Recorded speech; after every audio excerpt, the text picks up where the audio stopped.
नमस्कार, मैं जनता शिवम गौतम। और जिस तरीके से उद्धव ठाकरे, संजय राउत, महाराष्ट्र सरकार और आदित्य ठाकरे और पूरी की पूरी शिवसेना के खिलाफ किरीट सोमैया ने एक मोर्चा खोला हुआ है, उसके बाद तो ऐसा लगता है कि किरीट सोमैया उद्धव ठाकरे को कुर्सी से उतार कर ही चैन लेंगे।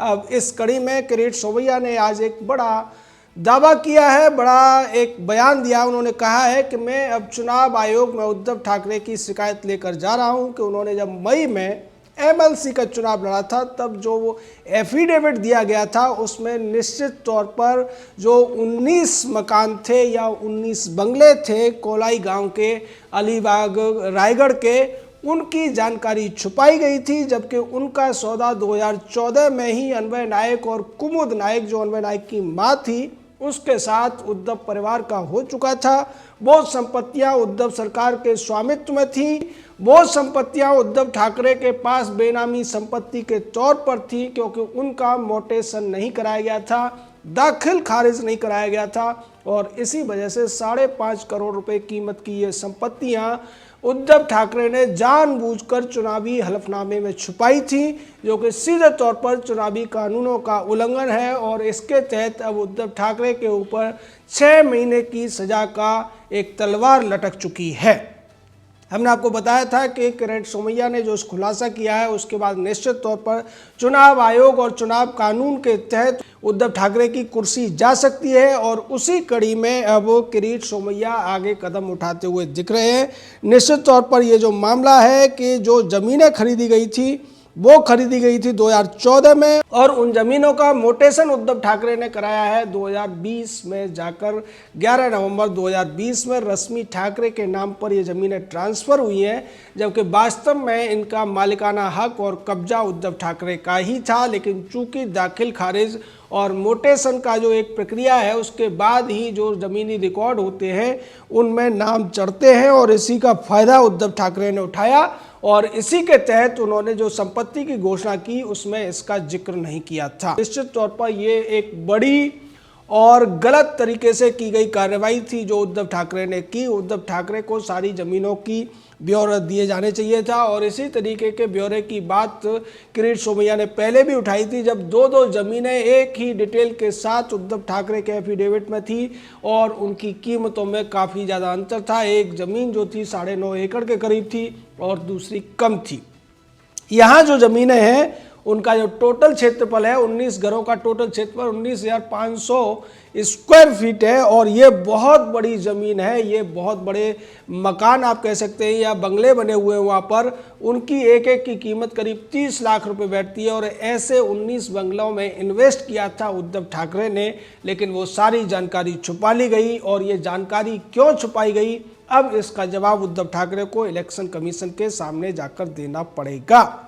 किरीट सोमैया जो कुछ कर रहे हैं वो निश्चित तौर पर सराहनीय है, और उसके लिए जितनी दाद दी जाए वो कम है, क्योंकि भ्रष्टाचार इस देश में लोगों की जड़ों तक फैला हुआ है और भ्रष्टाचार से कोई भी बचा हुआ अब दिखाई नहीं देता है। ज़्यादातर छोटभइये पार्टियों के नेता भ्रष्टाचार में आकंठ डूबे हुए हैं, और लेकिन वो बेनामी संपत्ति के नाम पर उन संपत्तियों को रखते हैं, अपने नाम पर ट्रांसफ़र नहीं कराते हैं, अपने नाम पर मोटेशन या दाखिल खारिज नहीं कराते हैं, और इसकी वजह से रिकॉर्ड्स के अंदर वो संपत्तियाँ उन्हीं लोगों के नाम पर दिखती हैं जिनकी वो होती नहीं है।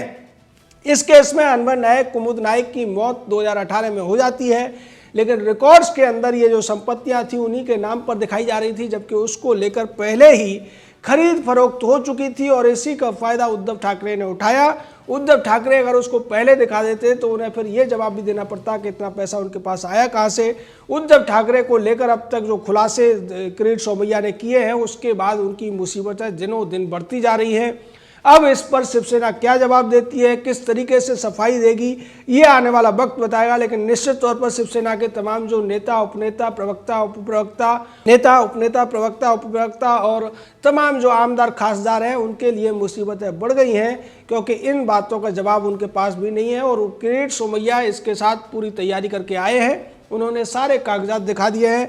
उन कागजात के दम पर इस बात पर कोई सवाल नहीं है, कोई शंका नहीं है कि उद्धव ठाकरे ने ये सब कारगुजारियां नहीं की हैं। दूसरी तरफ किरीट सोमैया ने आज एक और मुद्दा उठा दिया।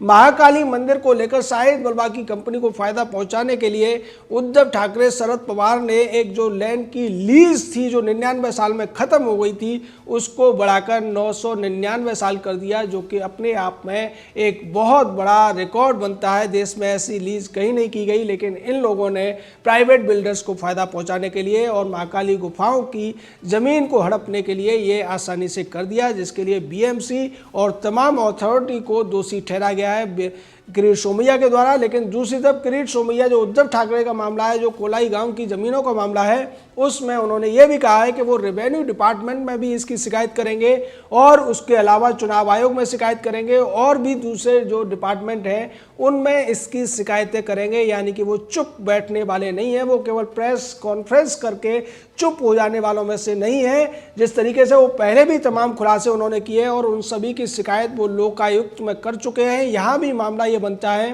कि ज़मीनों की जो सर्किल रेट से कीमत है, जो मकानों की कीमत है, वो 5 करोड़ 29 लाख रुपए है।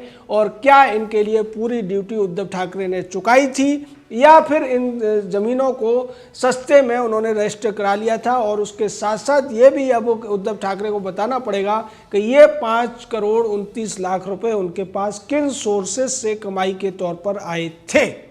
जैसा कि अब तक खुलासे हुए हैं, रश्मि ठाकरे के नाम पर पहले भी अन्वय नायक और कुमुद नायक ने बड़ी संपत्तियां ट्रांसफर की थी।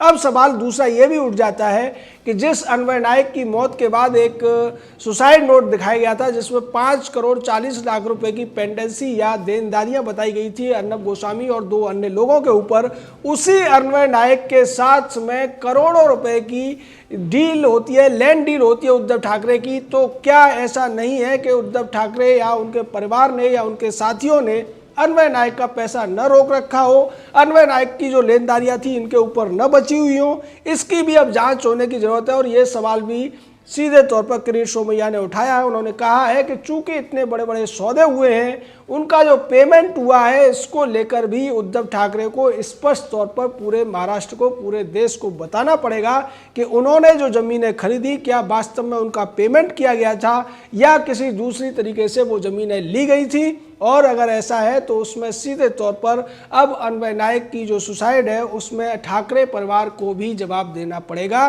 क्योंकि उस पूरे के पूरे मामले में एक सुसाइड नोट के आधार पर अर्नब गोस्वामी और 2 अन्य लोगों को इसलिए दोषी बना दिया गया था क्योंकि अन्वय नायक की कंपनियों की देनदारियां थी और इसी वजह से उसमें लिख दिया गया था।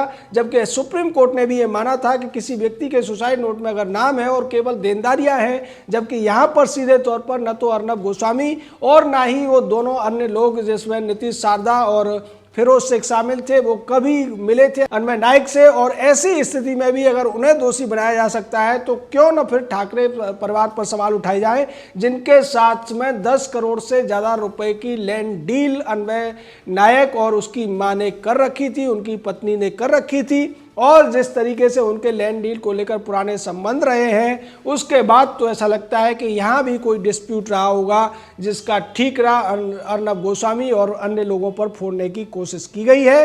ये सारे जो मामले हैं पहले इन्हीं की तह में जाने की कोशिश अर्नब गोस्वामी के चैनल के 2 पत्रकारों ने की थी। रायगढ़ में वो एक फार्म हाउस पर जाते हैं और इसीलिए उन्हें फिर हिरासत में ले लिया जाता है, डिटेन कर दिया जाता है। बाद में जमानत लेने में भी उनको परेशानियां पैदा की जाती हैं।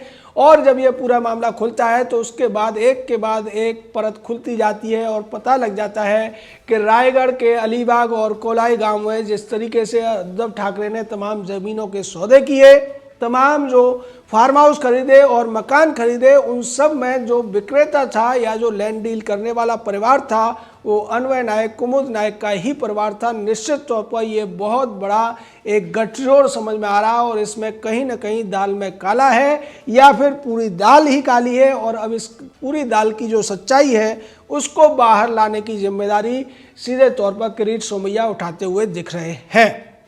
यहाँ एक और बात बताने लायक है और वो ये है कि किरीट सोमैया जो इलेक्शन कमीशन में अब ये शिकायत देंगे, उसके बाद इलेक्शन कमीशन इसकी जांच ईडी और दूसरे जो डिपार्टमेंट है, इनकम टैक्स डिपार्टमेंट, इनसे कराने के लिए कह सकता है। और उस स्थिति में उद्धव ठाकरे के लिए तमाम वो सबूत उनके सामने रखने पड़ेंगे जिनके माध्यम से उन्होंने ज़मीनें खरीदी हैं और उन ज़मीनों की खरीद में पेमेंट हुआ है या नहीं हुआ है, इसकी जांच भी फिर बाद में ईडी और इनकम टैक्स जैसे डिपार्टमेंट करेंगे, जो सीधे तौर पर उद्धव ठाकरे की मुसीबतें बढ़ाने वाला होगा।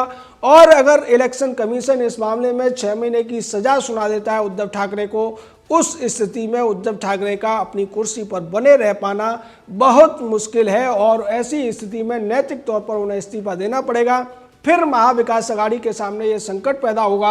अगर उद्धव ठाकरे कुर्सी से हटते हैं तो उनकी जगह मुख्यमंत्री किसको बनाया जाए, किसको ये जिम्मेदारी सौंपी जाए, इसमें सीधे तौर पर एनसीपी का एक अवसर हो सकता है। एनसीपी ये कह सकती है कि चूंकि उद्धव ठाकरे कुर्सी छोड़ रहे हैं और एनसीपी और शिवसेना की सीटों में बहुत ज़्यादा अंतर नहीं है, इसलिए अब मुख्यमंत्री का पद एनसीपी को मिलना चाहिए। दूसरी तरफ कांग्रेस भी इतनी आसानी से मानेगी नहीं।